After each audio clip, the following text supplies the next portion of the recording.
तो चलिए sample points and sample space पर बेस कुछ प्रॉब्लम सॉल्व करते हैं। इस क्वेश्चन के 3 पार्ट्स हैं। इन सभी में दिए गए रैंडम एक्सपेरिमेंट के करस्पॉन्डिंग सैंपल स्पेस फाइंड करना है। तो चलिए अब हम इसे सॉल्व करते हैं। फर्स्ट पार्ट में हमें गिवन है कि एक कॉइन को 3 टाइम्स टॉस किया जाता है। तब हमें इस रैंडम एक्सपेरिमेंट का सैंपल स्पेस फाइंड करना है। इसके लिए जब हम कॉइन को फर्स्ट टाइम टॉस करते हैं तब हमें या तो हेड मिलेगा या फिर टेल मिलेगा। जब हम कॉइन को सेकेंड टाइम टॉस करेंगे तब भी हमें या तो हेड मिलेगा या फिर टेल मिलेगा। इसी प्रकार कॉइन को थर्ड टाइम टॉस करने पर भी हमें या तो हेड या फिर टेल मिलेगा। अब हम इस रैंडम एक्सपेरिमेंट के सैंपल पॉइंट्स फाइंड करने की कोशिश करते हैं। यदि फर्स्ट टॉस में हेड आए एंड सेकेंड टॉस में भी हेड आए एंड इसी प्रकार यदि थर्ड टॉस में भी हेड आता है एंड यदि हम हेड को कैपिटल एच से डिनोट करें तो सैंपल पॉइंट होगा एच एच एच। अब हम नेक्स्ट केस की बात करते हैं कि यदि फर्स्ट टॉस में हेड, सेकंड टॉस में हेड एंड थर्ड टॉस में टेल आए तब सैंपल पॉइंट होगा एच एच टी। यहां टी टेल को रिप्रेजेंट करता है। अब इसी प्रकार यदि हम नेक्स्ट केस की बात करें जिसमें फर्स्ट टॉस में हेड, सेकंड टॉस में टेल एंड थर्ड टॉस में हेड आए तब सैंपल पॉइंट होगा एच टी एच। इसी प्रकार यदि फर्स्ट टॉस में हेड आए एंड सेकंड एंड थर्ड दोनों ही टॉस में टेल आए तो सैंपल पॉइंट होगा एच टी टी। इसी प्रकार जब हम फर्स्ट टॉस में टेल आने पर पॉसिबल सैंपल पॉइंट्स फाइंड करेंगे तब हमें ये सैंपल पॉइंट्स मिलेंगे। अब हमें इस रैंडम एक्सपेरिमेंट के लिए सैंपल स्पेस फाइंड करना था। तो यह इन सभी सैंपल पॉइंट्स के सेट के इक्वल होगा।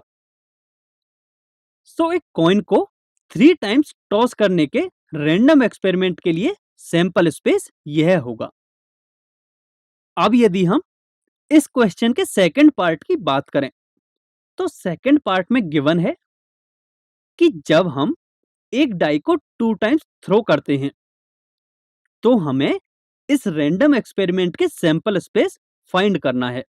इसके लिए जब हम डाई को फर्स्ट टाइम थ्रो करेंगे तब हमें 1 से 6 तक का कोई एक नंबर मिलेगा।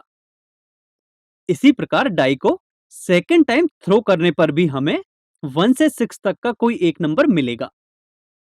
अब हम इस रैंडम एक्सपेरिमेंट के सैंपल पॉइंट्स फाइंड करते हैं। यदि फर्स्ट थ्रो में 1 आए एंड सेकेंड थ्रो में भी 1 आए तब सैंपल पॉइंट होगा 1 1, जिसे ऑर्डर पेयर्स की फॉर्म में 1,1 लिख सकते हैं। अब हम नेक्स्ट केस की बात करते हैं कि यदि फर्स्ट थ्रो में 1 आए एंड सेकेंड थ्रो में 2 आए तो सैंपल पॉइंट होगा 1,2। इसी प्रकार यदि हम अगले केस की बात करें कि यदि फर्स्ट थ्रो में 1 आता है एंड सेकेंड थ्रो में 3 आता है तो सैंपल पॉइंट होगा 1,3। इसी प्रकार यदि फर्स्ट थ्रो में 1 एंड सेकेंड थ्रो में 4 आए तो सैंपल पॉइंट 1,4 होगा। इसी प्रकार फर्स्ट थ्रो में 1 एंड सेकेंड थ्रो में 5 आने पर सैंपल पॉइंट 1,5 मिलेगा एंड फर्स्ट थ्रो में 1 एंड सेकेंड थ्रो में 6 आने पर सैंपल पॉइंट हमें 1,6 मिलेगा। अब सेम प्रोसेस जब हम फर्स्ट थ्रो में 2 आने के लिए करेंगे तो हमें ये सभी सैंपल पॉइंट्स मिलेंगे। इसी प्रकार फर्स्ट थ्रो में 3 आने पर ये सभी सैंपल पॉइंट्स मिलेंगे, 4 आने पर ये सभी सैंपल पॉइंट्स, 5 आने पर ये सभी सैंपल पॉइंट्स एंड 6 आने पर ये सभी सैंपल पॉइंट्स हमें मिलेंगे। अब सिंस हमें रैंडम एक्सपेरिमेंट के लिए सैंपल स्पेस फाइंड करना है, तो इन सभी सैंपल पॉइंट्स का सेट इस रैंडम एक्सपेरिमेंट के सैंपल स्पेस के इक्वल होगा। इसे हम सेट बिल्डर फॉर्म में कुछ इस प्रकार लिख सकते हैं।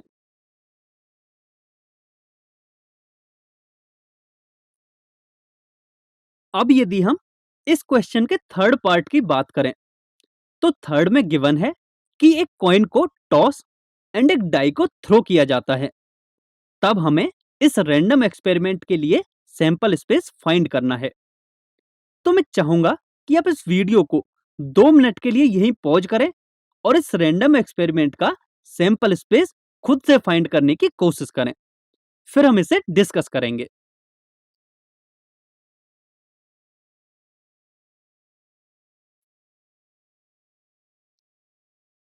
आई होप आप सभी ने इस पार्ट के लिए सैंपल स्पेस फाइंड कर लिया होगा।